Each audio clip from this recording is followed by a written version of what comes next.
everyone. My name is Isabella Johnston, and I am the Intern Whisperer host, as well as the founder of Employers for Change. We are brought to you by Employers for Change. We help hiring teams recruit and upskill interns to employees through mission, values, beliefs, and core skills. Learn more at www.e4c.tech. Today's guest is a returning guest. I think she's been returning several times, honestly. I'm very excited to have her. Her show has always been one of the second most popular shows from when she was on back in season 4, episode 169, Jessica McClintock. She is a woman in STEM and aviation. Jessica was a previous guest, as I mentioned.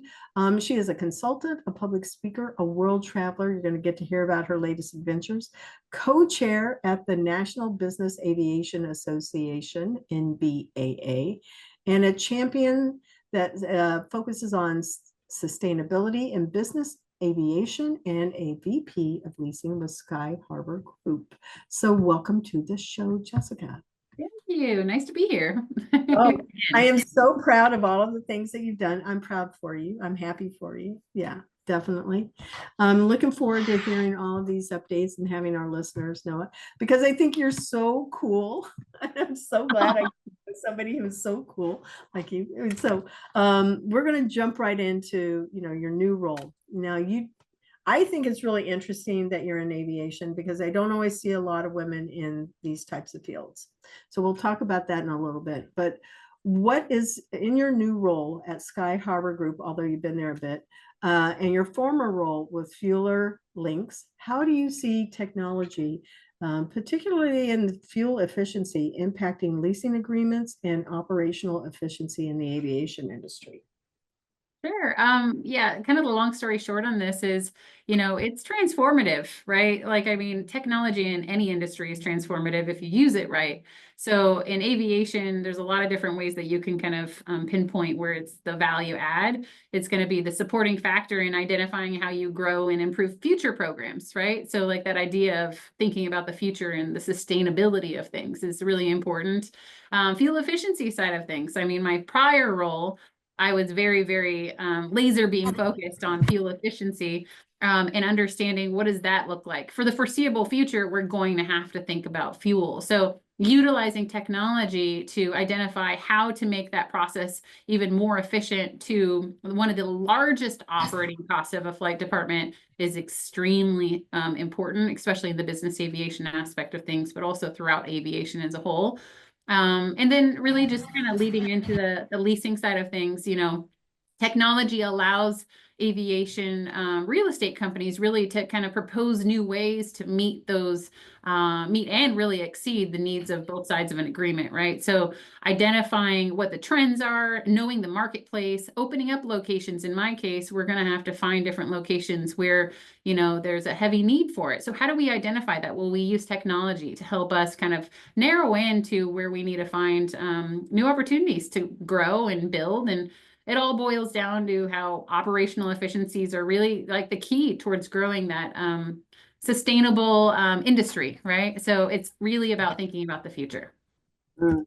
I find the things about aviation, it's kind of like rocket science to me. And this is why I really have a lot of respect for you, because I feel like, and you fly. So I didn't even mention that, but you fly. I think that it's hard to do. And I think that it takes a certain level of real confidence in knowing that, it's kind of like flying blind to me, because you're using instruments to tell you how to fly when you don't know what's around you. And it's not the same as being on the road. So I think that the fact that you went into this as a career path is even more interesting. And that means that when you walk in the room, I think you just must ooze a lot of confidence when people think women don't know this field. You're not wrong. But Yeah. I think that is all fully complimentary to me and what I always try to present myself as being. It's really about elevating yourself to that level, right? Like for me, a bracelet that I got from one of my mentors, actually, she was my favorite teacher growing up in high school. And she gave me a bracelet on my college graduation day, and it says confidence on it. So funny thing that you bring back confidence, but it's all about how you feel about yourself and how you can project it to somebody else. And in aviation, or really any industry where, it's not female dominated, you got to be honest with yourself. You're going to be standing out a little bit differently. And, no matter what, like your background is, what that looks like, you have to step in that room with confidence, and you have to just, fight your way to where you need to be, and show other people that look like you or that have a similar background as you that they can do it too. And I think that's one of the biggest things that I'm a huge proponent of, is elevating other people around me and watching other people succeed, and being a component to that to some aspect, whether it's me taking that first plunge into something that's super scary and showing that I can do it, talking about my experiences, enjoying these podcasts with folks that like genuinely care about what our industry, or not even our industry, but all industries, what we need to do as human beings to continue to enhance our ability to diversify and continue to grow with our needs of empowering other people, especially, women in my case as well. So I Yeah. love that question. I think I jumped right into a very specific question about Sky Harbour Group, but why don't you explain to our listeners, a little bit of the history, whatever you know, whatever you want to share, like what type of a company is it? And then how is that different from where you were before? Because they're both in aviation, but there's something that's different, right? Oh, absolutely. If you didn't know me before in my world on the Fueler Link side, let me tell you, Fueler Links was my first aviation job in total. I was a retail store manager back in the day. And when I came into aviation, whole new language, right? But I was going at the technology side of things and training pilots and dispatchers on how fuel optimization worked and what tankering an aircraft looked like, and how to properly flight plan and fuel plan for trips, right? In business aviation, whole new language. I learned so much through the 11 years that I actually spent with Fueler Links. Now I jump into something completely different. In fact, Sky Harbour Group is more or less it's a real estate company in the bottom line, right? It's an aviation real estate company. And what we really specialize in is creating and developing land at airports where we can actually provide what we call as home-based campuses. They're basically private hangar campuses for business aviation operators that need that additional privacy, the security, the focused attention, right? Because there's so many different times that you hear, there's so many FBOs that do so much in the world, and they try to maintain the transients that come in, the people that are coming in just to travel through, versus all the home-based tenants. Well, there's so much going on. It's almost impossible to give the dedicated attention that you really need to. And that just means that there's people running around trying to hurry up and trying to get things done, right? So what we really specialize is really creating that focused attention for those business aviation operators that need their families and their people and their crew to come into a private lobby area to wait and be patient in a very convenient and comfortable space, but also have that dedicated attention via the service that Sky Harbour is so well known for providing. And in a lot of the airports, actually, specifically closer to your neighborhood in Opelika area, I think is one of their first campuses that were opened up. And man, I've heard nothing but amazing service experience stories. So I'm really excited to take on this challenge. Way different. I am now in charge of leasing these hangars out and these spaces out, really interacting with a different level of client and a different aspect of aviation altogether. But it's a challenge I decided to take on because I want to be fully well-rounded. I choose to be a COO and possibly a CEO of a multinational company one day. And I'd like to continue my journey with a company that really focuses on what matters to me, which is service, and really diversifying the market and providing, value add to what our industry really needs to succeed. Oh, that sounds very aspirational, and I love what you were saying there too. And I can hear your passion in it also. I love that you want to be a CEO of it also. There's like a whole lot of, you loaded that one up with really cool. I loaded that one up. So in Yeah. case anybody's listening out there, I will do this. It'll take me a little bit to get all my groundwork out, but it'll Yeah. happen. When you say private hangar campuses, Yeah. over here in Orlando, we have Orlando International Airport, but there's hangars around it. Is this so that private planes can go in and out, or is it for commercial, or is it a mix of both? Good question. So, at that specific airport, for instance, you're going to have what's called an FBO, and those are usually like What does locations. that mean? Yeah, it's a fixed base operation. So Okay. it's a glorified name for an FBO is like a gas station for aircraft, basically. So when a pilot comes in and it's a private aircraft fueling station, essentially. So commercial always goes through the same terminals through TSA. You go through, you wait in line, you go through with everybody else. Private aviation or business aviation actually is a combination of a lot of different facets of of aviation as a whole, right? So it includes the charter aircraft, the ones that you jump on a plane with 10 people and go to an event somewhere. It also includes the business executives. Those are the people that maybe they fly in a smaller aircraft, but it's still considered business aviation if it's a four-seater aircraft and they're flying to a location they can't get to without using something like that. And it's also including all of the humanitarian efforts, right? And the air medical side of things and the transportation of goods and services. So that whole umbrella of business aviation, they have different ways to use the transportation in that sense, right? So they're using FBOs on the airport that are separated from the commercial terminals, and they're getting on there instead of going through kind of the craziness of the public, right? And what we offer at Sky Harbour is a percentage of that percent, right? So now we're focused towards those people and those industry professionals that need that extra level of privacy, that extra level of care, because maybe they're a high profile person, right? They have very strong opinions. Maybe they're out there in the public facing space, and they need a little bit extra privacy and a little bit extra attention. So they can't even go to that FBO side of things where folks can come in with their charter or with whatever kind of organization that they travel with. They now need the extra, even more private space. So that's where we focus on is really being attentive to that client and that need. I just learned a whole lot more about what it is that you're actually doing. So I know that went off script, but I'm really glad that I did because I went, okay, I understand it better. So now with what you were doing at Fueler Links, I know you touched on it a little bit as to how it was different. Is there anything where they intersect? What's really interesting is I've had so much support from my former Fueler Links clients. Just over in the past couple of months, it's been pouring in. I announced that I would be with this company as of maybe a month ago, maybe not even quite.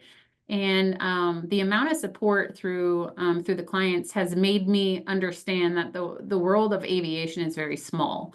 And although I'm in a percentage of that world in the business aviation aspect of things, it means that everybody really comes together for the right people, for people that are doing something positive in the industry, even if they're seen to be as, potential competitors, or they're seen as people that haven't worked together directly in the past for whatever reason. They still come together. And I think that's the really binding aspect of things. From a career perspective, it's really about the clientele. I did work with some of the similar clientele. A lot of pilots do help make decisions on what that looks like for where they're based, for where their aircraft is based. But in all reality, it's significantly different. And I'm not gonna lie and say that I'm a commercial leasing expert, but in this role, I'm very, very blessed to be selected to take this journey with this really, really so far fantastic company that I'm excited to be a part of something bigger for. So in the role that you have, how many women do you feel, because you probably see this with NBAA, as the role of women, are they showing up more in this industry? Are they getting to have leadership roles like yourself? Yeah, I mean, heck yeah. Like this is really an exciting part of what we're living in today is you and I know we were talking a little bit offline earlier. Like it's crazy how when I first started in just understanding aviation, even when I was younger, and I didn't think that to travel, it didn't make any sense. I couldn't be a pilot because that didn't make sense because I didn't look like a pilot at that time. Years later, I got into aviation. 11 years ago, I started with Feeler Links on a, just a entry level kind of customer support. And then I ended up becoming a manager, and then I ended up overseeing more, and then I ended up going into the business development side and taking a step into some of the enterprise level things, and then the special projects, the military accounts, all that stuff. And soon I became, executive in that company for a STEM related company, right, in aviation. Today, it's so crazy because you're not second guessed every time you walk in the room, right? And I think that was my biggest struggle when I first started with my former job with Feeler Links is every time I got on the phone and it was with a pilot or somebody that predominantly was male, and you got on the phone and you had to earn their respect again. It was like taking a step back so that you could take a step forward every single time. And for me, I just knew that I had to do that in order to gain the respect. And I was in a new industry. So I thought maybe like this is why it's because I'm in a new industry. So I got to make sure that this makes sense. But over time, I realized that that's how it was for so many people. And now I'm looking around and I have these amazing friends and colleagues and mentors that are doing so well in the industry and so well in other industries that are also STEM related that we're significantly dominated by male population and even more than that outside of just woman and man it's very much diversification on every level of sorts from your background to where you are now to your identity as a human being like economically as well. It's so crazy how one person makes so much of an impact and then you see that your friends and your colleagues are now on executive level roles for these multinational companies and these companies that are thriving and maybe even they created the company and one of my good friends is now the chairperson or the co-chairperson of the NBAA's Yo Pro Council and I am so overwhelmed with how amazing this woman is and so many of my friends and mentors are and it's not hard for me to identify one person, let alone like there's a dozen or more of my close friends that are now in leadership roles in a position that was typically dominated by men. So it's exciting, right? Yeah, it really is. And I hear the enthusiasm that you have too. And I think it's true. Women always have to go and be able to earn the respect in the room. And when I work with young women, whether it's with me or if they're, go to an event, I said, you will have to work harder. You are competing against all of these men that are in this role, and they will take a man usually over over you.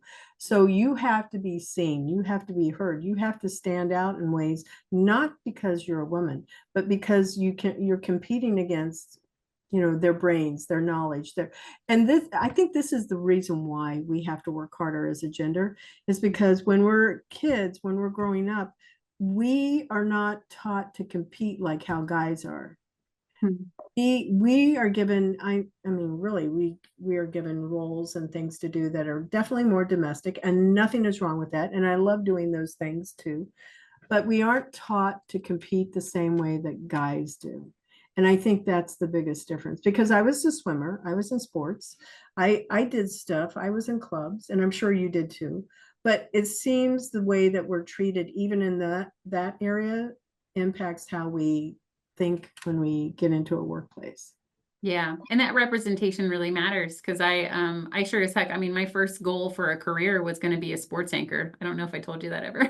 No, that's cool. It was just one of those things where I thought it would be so amazing, and I for one reason or another, I didn't go that direction. I was really successful in my retail management side of things for a time in my life, And it's that representation that I know it's that coined phrase of representation matters, but it really does. And so if you don't see people doing what you wanted to do, or if you always saw your mom take care of the household chores, or you always saw your dad do other kind of activities, there's really no other way to identify what you should be doing. And it doesn't, I mean, nowadays it's not even a typical, there's nothing typical about life, right? There's nothing typical about a relationship. There's nothing typical about an upbringing or a career. So I think we really, as a culture, need to identify that and see it as an opportunity for us to empower ourselves to continue to grow personally and professionally in that aspect. So this leads in great to what it is that you do for fun. You fly. You recently went to Antarctica. Let's Yeah. talk about those two things. What is it that when you fly, what kind of a plane do you fly? And how much is this as a hobby? All of those things, if you are so inclined to share. Well, so that's all different. That's so many things. I gotta say, like, being a pilot was one of the biggest goals and one of those challenges for me. You talked about challenges and what that looks like in aviation earlier. And I gotta say, the first time that I took a solo, what they call cross country, which is actually, you basically go 50 miles out, 50 miles back, and you land at 3 separate airports, and that's your cross country. I did that from Van Nuys to Bakersfield, which is over the mountains, by the way. You get to Bakersfield, you land, you have to turn back around, take off over the mountains again, and then come back to 2 other airports to land separately. And the thrill and challenge of that mentally is really, really, really what drove me on that. I wanted to represent myself as a strong and confident woman that can do pretty much anything I want to. And I don't have as much science and math background as what I would have hoped, growing up. I was very much in the creative mindset of things and, writing and drawing and that kind of thing. And when I was taking that solo cross country and I was over the mountains, and I've told this to a couple of my friends, and so they know that I tell it the same every time. It's like you're over the mountains, and I was 8,500 feet, and I realized that I can't turn to the side. Like I can't turn the car off the side of the road in a sense and just give up. I couldn't do anything that would be a help button. Like I couldn't press a help button and have somebody just magically appear in my aircraft and help me land the airplane. I couldn't be scared. I didn't have time to be scared. It's a And luxury, right? You did not have that as a luxury anymore. right. And it was just it was one of the most empowering moments I think that I've ever had, is that specific moment when I'm over the mountains and I literally know I won't be able to land for another 10, 15 minutes, and I have to make it through, and it's going to be up to me to get me down. So I mean, the cost of an experience, I mean, you weigh it out. I'll talk about Antarctica a little bit because I mean that plays in the same realm of things. The cost of an experience is priceless to me.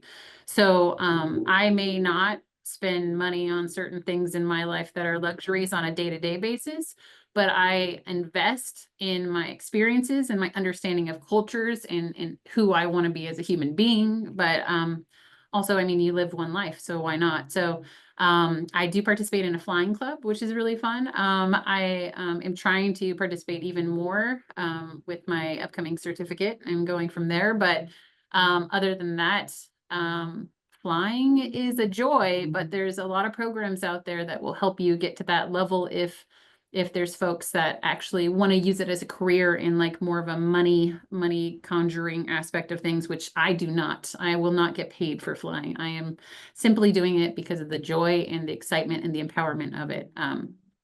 Antarctica, I can talk about that a little bit. I mean, I don't know who else. Well, let's do. I want to hear that. It Um, looks cold, and I'm not a fan of cold. How do you plan for that? Yeah. So, what's really funny is, I was born in Alaska. I was born in Fairbanks, Alaska, actually, and Okay. which makes it feel like I should be ready for cold. But I've been living in California, Southern California, for almost 10 years at this point, on and off, right? And so I'm a baby when it comes to cold, and I didn't want that part of this trip. I wanted to like take out the coldness, but still enjoy the journey, if that made sense. Yeah. Um, it's something I've always wanted to do. I've been to 6 of the other continents, right? And like I said, I put money towards experiences, and I always go on a journey. If somebody asks me for something like that, I will jump to it.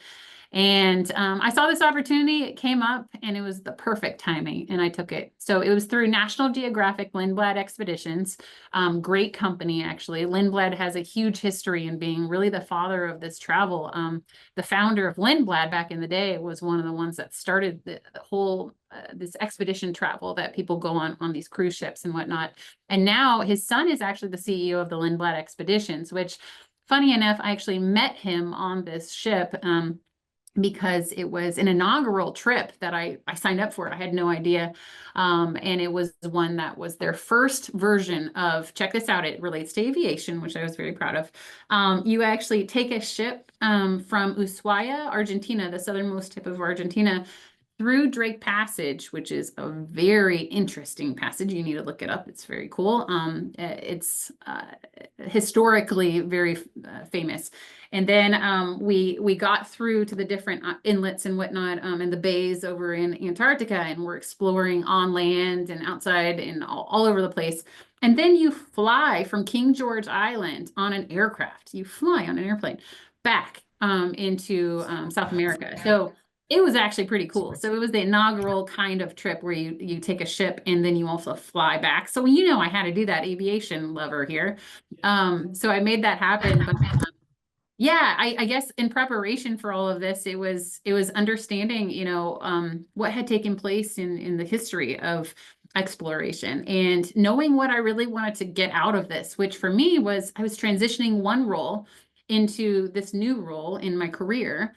I was transitioning kind of my mindset on things. Like leaving a company after a decade isn't an easy thing to do, and it doesn't feel great at first. And you're excited about the new opportunity, but you also want to kind of, I don't know, almost like you're almost in a bereavement period. I don't know how to explain it. It's a change. Yeah, it's a huge change. So Antarctica for me was more about how I was personally changing, and the journey of through something that I wanted to explore, and the adventure behind it, and this empowerment of being me and challenging myself for something that I wasn't going to wait for a bucket list. I wanted to make this happen, and I was going to figure out a way. And I did it. And it allowed me to reflect on my time with my prior company as well, and then really focus on the direction that I was going. Because you look back just to understand, and you look forward to continue to grow yourself, right? So I think the impact outside and how gorgeous ice is, like you won't even believe how gorgeous ice is. You'll look at ice in your cup a different way. But it was the people that were inside the ship that really made the huge impact for me, and the conversations I had, and the expertise and the life guidance and the mentorship, and these people that have come.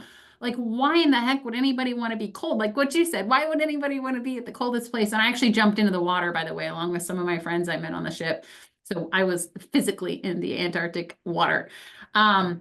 But it was a paradigm shift for me, in confidence and empowerment and who I am, who I'm going to be. And yeah, thanks for asking. I love that trip.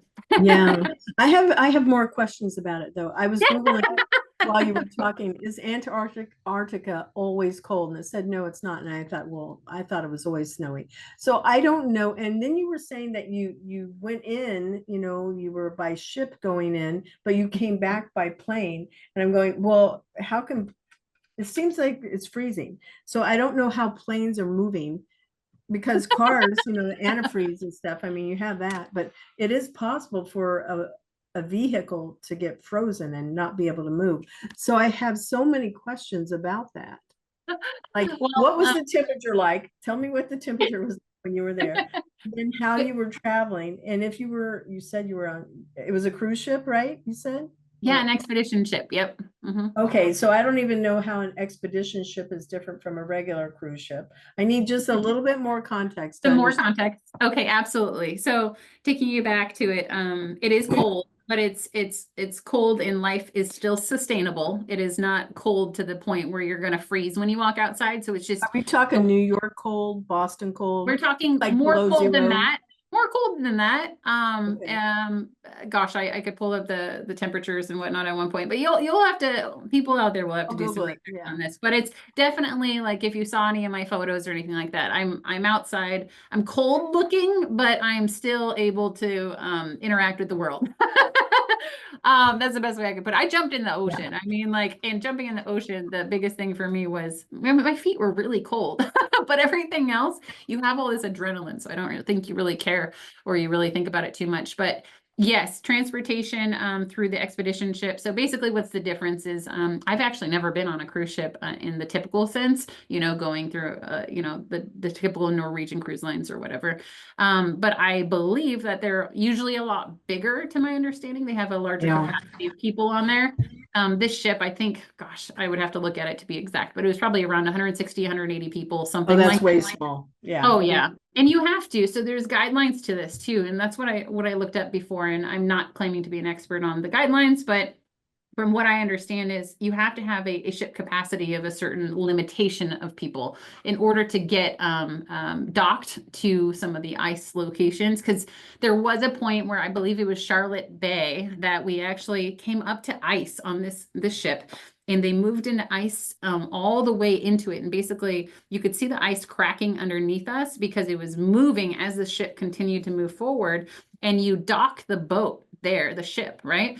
And the crew members got off to make sure that the ice was still frozen enough and safe enough for us to walk on. Crazy because we actually got off the ship onto the ice directly. The ship that's over ocean water in Antarctica, and we're walking around the frozen ocean right now.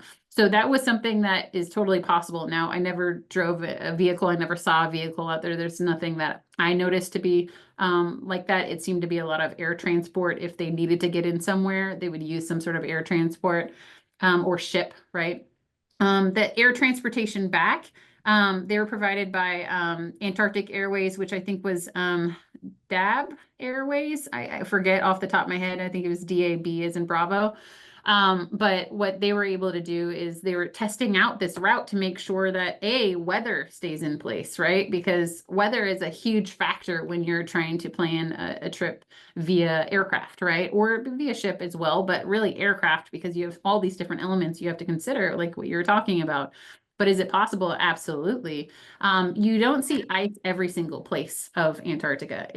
There is ice, there is snow, there are those kind of elements, but there's also, we walked on an active volcano area as well, and you can see all the stones and the pebbles everywhere, and it wasn't all ice everywhere. You can see the steam kind of coming up, which was really fantastic. Long story short, very cold, yes. Is it doable? Yes. Was it a lot of fun? Amazingly, heck yes. Would I ever do it again? Yes, but I would probably prepare a little bit differently and I would anticipate a different kind of journey next time. So yes. Did that answer most of it? Yeah, because I was still Googling, do people use cars? Very few, it said. And I'm going, well, how do people travel while they're while you're talking? And I'm listening to you, I'm going, I have so many questions. Oh, So I what can, questions we'll off? catch up again. Yeah. Because I'm going, And I don't know. I'm listening to you and I go, I would do this. I would do it because it oh, just sounds incredible. And I'm thinking to myself, well, you must not see pollution. You maybe you do, but not in the same way you do here. Maybe it's something that it feels so pure and clean and devoid of what we have here in the commercial world, right? It's got to be very I think humbling and just a moment of awe. absolutely. And it's from the sustainability side of things. I know Lindblad Expeditions is huge on sustainability too, and he spoke to that quite a bit. Yes, the basics of things is you can't do anything on that land. That land is shared land, right? It's not one specific country doesn't own Antarctica, for instance. There's not an entity that owns it. And it's very interesting, some of the procedures and whatnot. I mean, like, usually if you go hiking, if you drink too much water, you have to, find a tree, right? For lack of better words. In this Yeah. case, you can't do that, right? Like they actually contain, even the science stations, they contain all of that matter and ship it back to the Waste. states and whatnot. Yeah, they ship back waste and whatnot because it's so important to maintain what we have over there. And it is very pristine and it is very eye-opening. And there's so many things that you could probably research on it that I can't do its justice. But something like this expedition, I would 10 out of 10 recommend because they put so much care and energy into the education and into the understanding of not only the environmental aspects of things, but the scientific aspect of things, the education behind how we got to this point, what this looks like long term, and addressing a lot of the questions that people have from actual experts. So I was really impressed by that entire experience. Yeah. Yeah. Now I really want to go. Okay, so we're going to take a moment and acknowledge our sponsor, Cat 5 Studios. We'll be right back. The Intern Whisperer is brought to you by Cat 5 Studios, who help you create games and videos for your training and marketing needs that are out of this world. Visit Cat 5 Studios for more information to learn how Cat 5 Studios can help your business. Thank you, Cat 5 Studios. So here we are, back to the second half of the show. Jessica McClintock is our guest today, and we're discussing the aviation industry as it relates to women, the two companies that she has spent her life in, and just totally different roles. I like the fact that you mentioned, I'm going to take one little tiny step back. The gentleman that owns the company you're with, he's from Saudi Arabia, I think you said? Well, actually, he lived in Israel for a period of time. Israel. And served in the Israeli armed forces. Yes. Yeah, I find that fascinating. And you said he wrote a book. So I don't know if you want to give him a shout out, but this is the time to do that if you want. Absolutely. Actually, it's on my Spotify account. So if you don't like reading, you can certainly take a peek at it or listen to it. But it's called God is in the Crowd, 21st Century Judaism. And it's by Tal Keenan. And definitely take a peek at it because he's a fantastic mind and really inspirational human being from what I know. And hopefully he doesn't listen to this and hears me talking about it. But it's very interesting to me. So, and it explores a different culture that I haven't actually truly been immersed in. So my whole idea is understanding more than what I was grown to understand, just like what we were talking about before. So anyways, there you go. Okay. Yeah, thanks for that sharing. So let's talk about 2030. What do you think? And these are all opinion questions, so nobody's holding you to it, honestly, but everybody has opinions. So what do you think 2030 is going to be looking like? Because people are trying to get flying cars. I mean, yeah, flying cars. So I'm going, well, how is that going to impact aviation? And what kind of a license do we have to get? And even though that is not directly your industry, I'm still wondering, like, it's got to have an impact. So I don't know. What does 2030 look like in the aviation industry and these private hangars? Maybe that's where we get like car hangars to be able to do this. I mean, there's so many directions that we can go with this. Artificial intelligence and machine learning have been key components to the growth of the technology in our industry. Specifically for my background, we used a lot of applied AI in the technology of the fuel uplift optimization. So that came a long way from spreadsheets and from manual input, right? And that was only the course of less than 10 years. We have, 5 years to go at this point to get to 2030. And it's, it's going to continue to grow. And I think that we're going to be somewhat patient with the overall view from, our direct impact. And I think that's going to be necessary because of the growth. The best way to put this is, look, it's not going to change overnight and it's not going to change immediately. And impactful directly to most people in 5 years, but it will eventually continue to touch on all of your different kind of elements in your day to day. So from a predictive side of things, in aviation, it's going to be predictive on the maintenance side, on the optimizing the fuel uplift, on understanding the optimization of the legs, right? So the legs as in where the aircraft is flying to next and knowing why it should be based out of one location over another, what the flight paths will look like.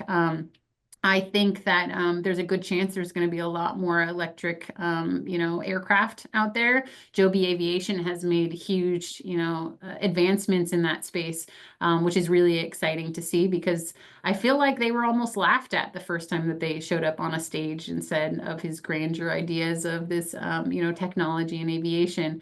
A lot of people didn't really think it was going to be possible, and here we are today.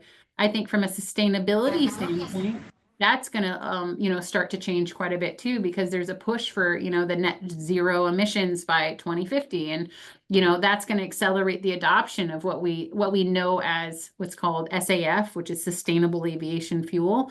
That's going to continue to push that, as well as the electric and hybrid electric aircraft. So you already see examples like that right now. It's just how they continue to improve. Just like, you saw, I mean, there's many more that came before this, but, there's like record players and there's, there's cassette players and there's CDs, and then they went to MP3s, and now it's directly on your phone. All you do is like everything continues. It just streams. Yeah. Oh, absolutely. And so now you're just looking at something that we've created something great, and now it's continuing to enhance it to make it even better long term and scale it. And I'm excited to see. I mean, look, I hope that we're in the Jetsons one day, because that's kind of my epitome of what, like, I wish that we could go floating around in cars all day long like that. And maybe my industry and the Sky Harbour side of things will help provide something from an infrastructure standpoint, decades from now, that will enhance that. But it's exciting. I think it's just exciting. So fun fact about the Jetsons. I was a speaker at a Google Dev Fest in the state. And I was talking about ethical use of AI and how we need to take that seriously when we're looking for careers. And so I had used that as a reference in my presentation. I asked how many people knew the Jetsons, and I'm surprised you would even know it. But the Jetsons is actually streaming on Hulu, and you can watch it the whole season. You can binge it, and it's not that many years of Jetsons. Anyway, Jetsons. Did you ever watch Jetsons versus not Jetsons meets Flintstones? Do you remember that one? There's a movie on it. Yes. Oh, it was like one of my favorite movies. So anyways. Yes. Yes. So when I saw, and they actually on Hulu, they have the Flintstones and they have the Jetsons. And so you can stream them and watch them. And I went, wow, this is I went, where did I only watch, like, I don't know, the first 2 years of it or something of the Jetsons. But anyway, the point being is that when I did some research on it, I went, wow, this was put out in 1963. And when it came out, this was actually not for children. It was really meant for more of adults, because it was all futuristic. I mean, kids watched it, right? We were kids. We watched it. Absolutely. But yeah, but the whole thing about it is, I went, those conversations that they had, they were for adults. When I looked at it now, I went, this is blowing my mind. And I went, they had everything that we talked about. They had microwaves. They didn't have that in the 60s. And all of this came out of the brilliant scientists that were at, MIT and Harvard and all of the schools that are in that northeastern area of the world that we have in the United States. So I was sitting there thinking about, and by the way, they were all white people, just saying, and men. There was no other demographic in there. Yeah. So they were doing all of these cool things, and that's where AI was created, and that's where we have AR and VR, virtual reality, augmented reality, anything, cars that could fly. They were thinking of these things back at that time. And so they created cartoons built around these ideas. And then that's where they move even more, and they become the movies that we begin to watch. And I thought, the people that were doing that, they truly were nerds in the best possible way. They were very futuristic. They were thinking about how things could be. They created computers at that time too. And I went, That's how old AI is. Because Jeffrey Hinton, he's the creator of AI. He's called the Godfather. He was interviewed on 60 Minutes last year. And he said one of the ways in which these systems, AI systems, might escape control is by writing their own computer code to modify themselves. And he said, and that's something we need to seriously worry about. Because not because of the fact that maybe the computers can do it, but because it's people that create this and can create evil out of it. Absolutely. No, you brought up a great point. I mean, I think with all things that we do, as human beings, we know that we're not, I mean, here's the thing, like we're not technology inherently. We are a being that is really the greatest thing that's ever happened, right? We can create life, and we are now simulating that life through this entering of AI and VR and everything, right? Yeah. So it's like we have to be aware that oversight needs to happen. I think there's AI has in all these different technologies really have added so much immense value, and I could speak to the value that it's added in all of our lives. I mean, we're on a computer screen right now and face to face real time, and I mean that wasn't even possible like when I was born, let alone, you know what I mean, like things have changed so quickly. But both, the value that it's added is so significant, but the possibility of what it could create in a very positive manner, we should also consider that it can do the exact same in a negative manner. So just like how social media has different kind of aspects to it where people think that there's a lot of good to it, well, there's also some negative that you got to be aware of. And I think number one is just being aware that things like this can happen, and no ship is unsinkable, and no technology is perfect. Just like none of us human beings are considered perfect, we have to employ some sort of oversight to everything that is being created. And although there's some interesting points to what he's brought up in this creation of technology, but also this almost fear for it.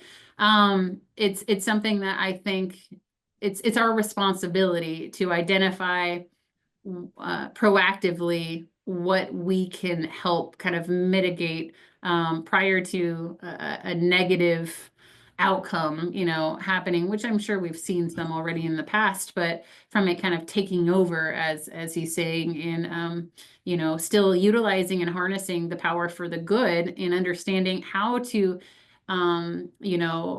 put boundaries around that, because it shouldn't be the answer to laziness. It shouldn't be the answer to all questions, and every solution needs to include AI and ML and VR and everything. It should be a resource to allow us to continue to grow, and it should be something that adds value. And when it stops adding value, or when we don't have control over it, I would probably say that it's not helping us anymore. So we need to find a really, really healthy understanding of what was created, how to maintain it, and how to really, really have that sense of responsibility with that oversight element. Yeah. There's a lot that goes, and currently I even Googled this last week to see, is there some ethical body that's overseeing, ethics of AI? And or governance, it was called governance is what they used it. And they're trying to figure this out still, but yet it's here. And they didn't plan for that. Yeah. They didn't think about that when they created it. And to me, I'm sitting thinking, well, that was kind of bad. I usually go with, for me, I go, what's the best thing that can happen? What's the worst thing? And, oh yeah, if I create this, it could cause, people to die. Okay. There's that as a possibility. We had that with autonomous driving cars, right? And people created them, but they didn't think about the fact that, oh, maybe we should test them some more, not with living anything, not with living creatures in there or humans, but we should continue to test it to see. I've been on those self-driving buses here in Orlando, and they still have two people that are driving this car in the back.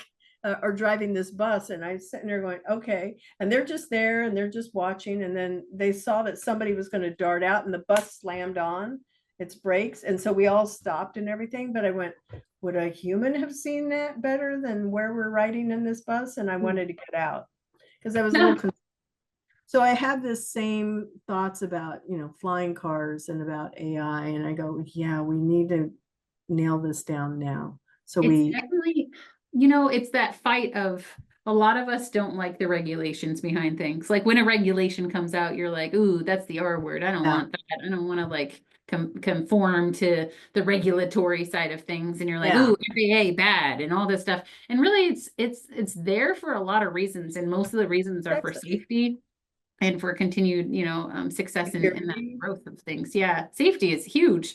So, I can't stress that enough. And that's one of the number one things in aviation to keep us safe is thinking about these things. And sometimes we forget to lay out the foundation before we get this really great idea. And then that great idea snowballs and creates something bigger. And now we're kind of backstepping a little bit to try to figure out how to catch back up.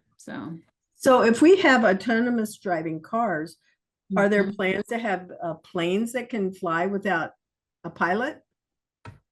Oh, I'm sure. Yeah. I mean, I don't know. You think about drones, for instance, right? Drones. There's somebody at the bottom with a little remote control. Yes, there's somebody at the bottom with a little remote on some of those things. Yes.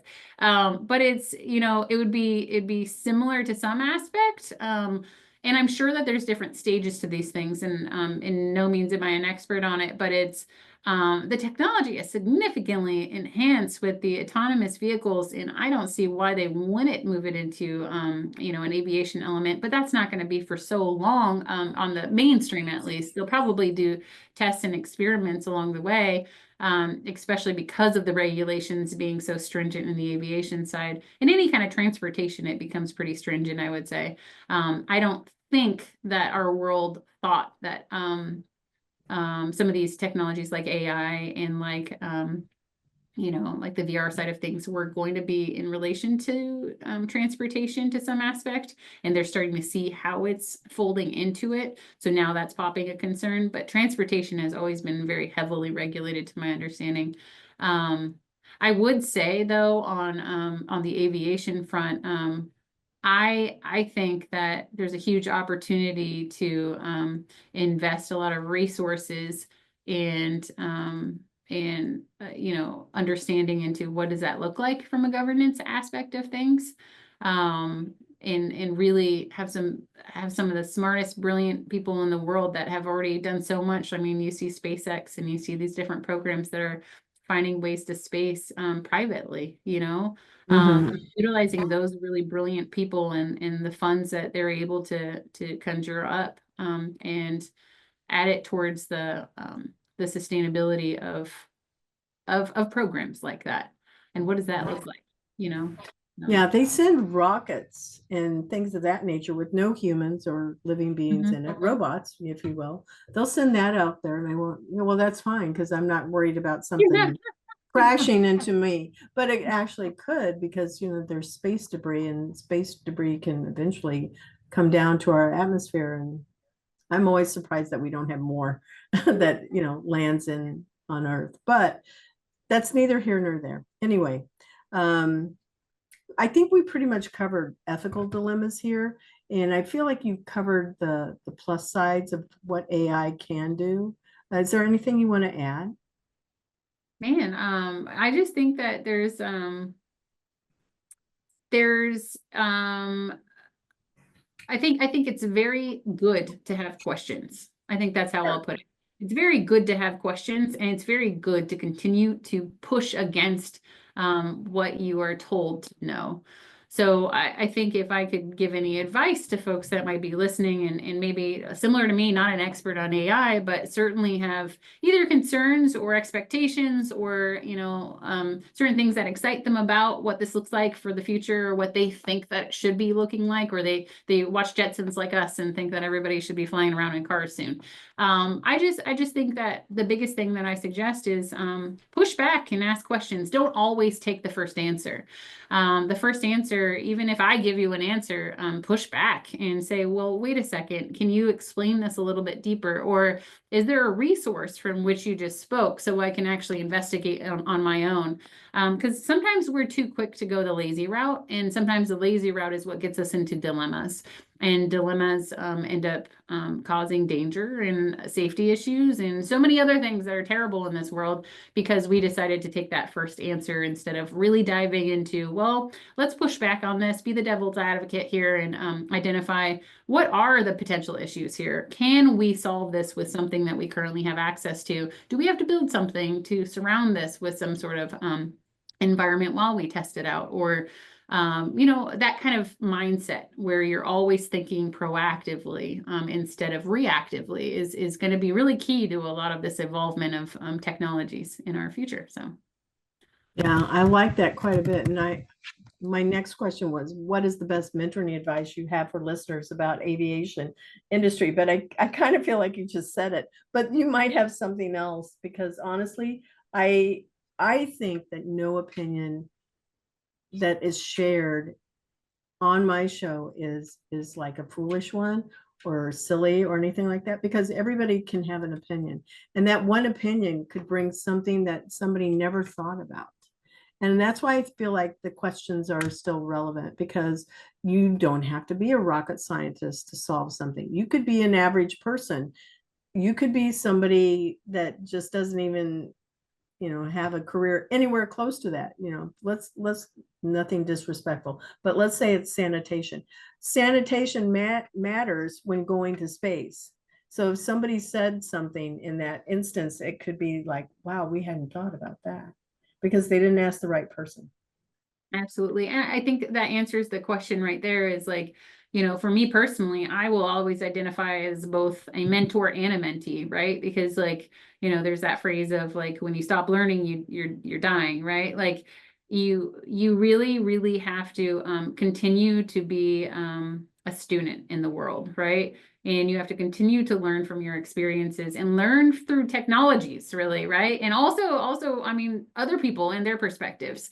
So there's all of those elements that you really want to learn through. It can't be just one-sided, and mentorship to me is extremely important. I mean, you mentor so many people with this program and with what you do and what you continue to build, because you have a passion for helping other people and growing businesses and growing support through all of the offerings and your experience and your personality and your ability to be confident and be on these podcasts and introduce new people to new topics.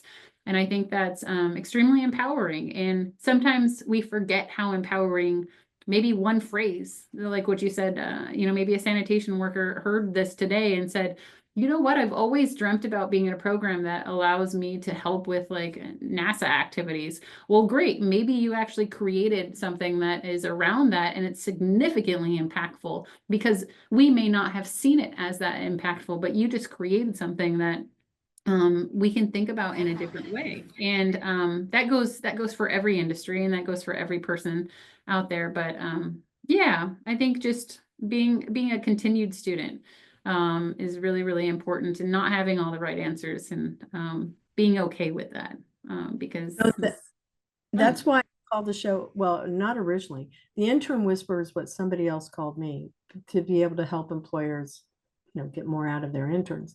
But I now see it as it's because we're all interns in life now. None of us, to your point, we're all needing to be a mentor and a mentee. We're all needing to make sure that we question and we're proactive, and we need to just not just sit and realize that, oh no, everything is changing now, and you have got to be dialed in with what's happening.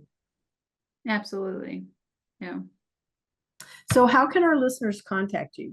I give them your LinkedIn, which, by the way, it's not her name, little secret. It says it's amazing. Wait, it's amazing Jess.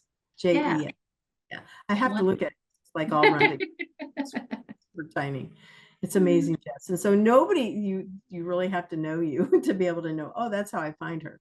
Yeah. Yeah.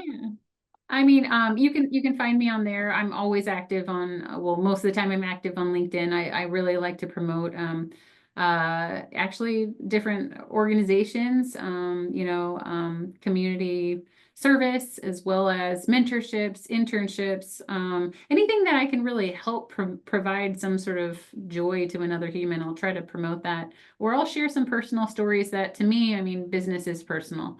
So a lot of what I share on there has to do with what I'm working on project-wise, or some way that I think somebody else can benefit from it. So that's perfect. I have my email. I'll have that included here too. It's just my first initial last name at Brave. Sky Group. Oh my God. Okay, I will put it down because you asked for it. Okay, you said first initial, yes. First initial last name at Sky Harbour with a BOUR.group. Got it. Yeah. So I'm pretty much everywhere. And please do check out the company website too if you have any questions about what I discussed. I'm fairly new to the company, so maybe you'll find some more information online at their website as well. And social feeds, right? Yeah. And their blog page. I'm pretty sure everywhere they look, digitally, they can find things. I'm sure. All of that technology. Yes, yes. Well, I want to thank you so much for being a guest today, and I'm going to, bid you adieu. But I look forward to having more conversations offline, and definitely I follow you on LinkedIn. Yeah, absolutely. Thank you so much. Pleasure, as always. Thank you to our sponsor, Cat 5 Studios, and thank you to our video production and editing team. Music is by Sophie Lloyd. The Intern Whisperer is brought to you by Employers for Change, helping hiring teams to recruit and upskill their intern talent and employees. Learn more at www.e4c.tech and become a member to reduce hiring bias and improve your company culture through Head and Heart Smart recruitment and learning. Subscribe to the Intern Whisperer today and show your support by sharing our show, tagging a friend to listen, and leaving us comments. You can find the Intern Whisperer podcast on Employers for Change YouTube channel or streaming from your favorite podcast channel.